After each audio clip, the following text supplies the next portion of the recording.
We are delighted to share a short preview of the second edition of Cognition. I'm Marvin Chun, and I'm a professor of psychology, cognitive science, and neuroscience at Yale University. And I'm Steve Most. I'm a professor of psychology at the University of New South Wales in Sydney, Australia. We're grateful for how the first edition was received.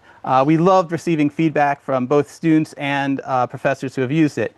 But here's the thing, cognition is a rapidly changing field, and it's directly relevant to everyday life. And of course, the world is changing fast. And this is the main reason why we're excited to offer the second edition. It covers dozens of new topics with hundreds of new citations to address how the world has changed since we first started writing the first edition. And we are so enthusiastic about the wonders of human cognition that in the first edition, we claim the following. Even in the 21st century, computers do not come close to doing what the human brain can do. They can neither communicate as well as a 4-year-old, nor drive cars as reliably as a teenager. Unfortunately, though, we added at least not yet. AI is already driving the modern economy, and it's raising anxiety about the replacement of human jobs, the erosion of critical thinking, and even the loss of human autonomy.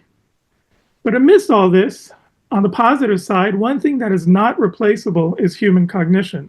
It's really why we were so excited to work on this second edition, or at least is one of the big reasons, not to talk about AI itself for its own sake, but to emphasize how amazing it is that our human minds can understand themselves. We've covered some new topics in this book. We've expanded our coverage, for example, of the neural correlates of consciousness. And based on user feedback and also our own interests, we've added new sections, especially to emphasize how cognition is relevant to real-world problems. For example, we've added a section on human factors, where we talk about the spatial compatibility effect and show how it's useful for blind spot warnings on your side view mirrors, or how incompatibility, like you see in this car, where the right turn signal is shown with a left-facing arrow, causing confusion. We also show examples in education where the theory of cognitive load influences how you can enhance learning. And you can't really even talk about the challenges of the modern day life without talking about how we think about each other, a field called social cognition. Now, in our first edition, we had a whole chapter on social cognition, which was unique in and of itself among cognitive psychology textbooks. But in this new edition, we've recentered the whole chapter around the theme of trust. What are the factors that lead us to to choose to trust each other or to not trust each other? We have sections on fairness, cooperation, and trust, how the shortcuts that our minds take to reduce the cognitive burden of a complex world sometimes lead us to misunderstand each other, and how motivated reasoning, that is, how we apply cognitive processes to support our own biased things that we want to already believe, how that can often be a roadblock to seeing eye to eye. We also have an expanded section on identifying and correcting misinformation. Another reason why we're so excited to have had the opportunity to prepare the second edition is not only to add new content, but also to rework a lot of our explanations, to update many of our figures, and even reorganize the content of entire chapters as we did for the 2 memory chapters, largely based on very helpful and constructive user feedback. Yeah, user feedback has been really valuable to us all along, and we love hearing from the readers and the users. One thing that our reorganization of the memory chapters has given us a chance to do is actually also help emphasize ways that understanding memory can help students become better studiers. For example, we now have a section that explicitly links memory strategies to how students can study better.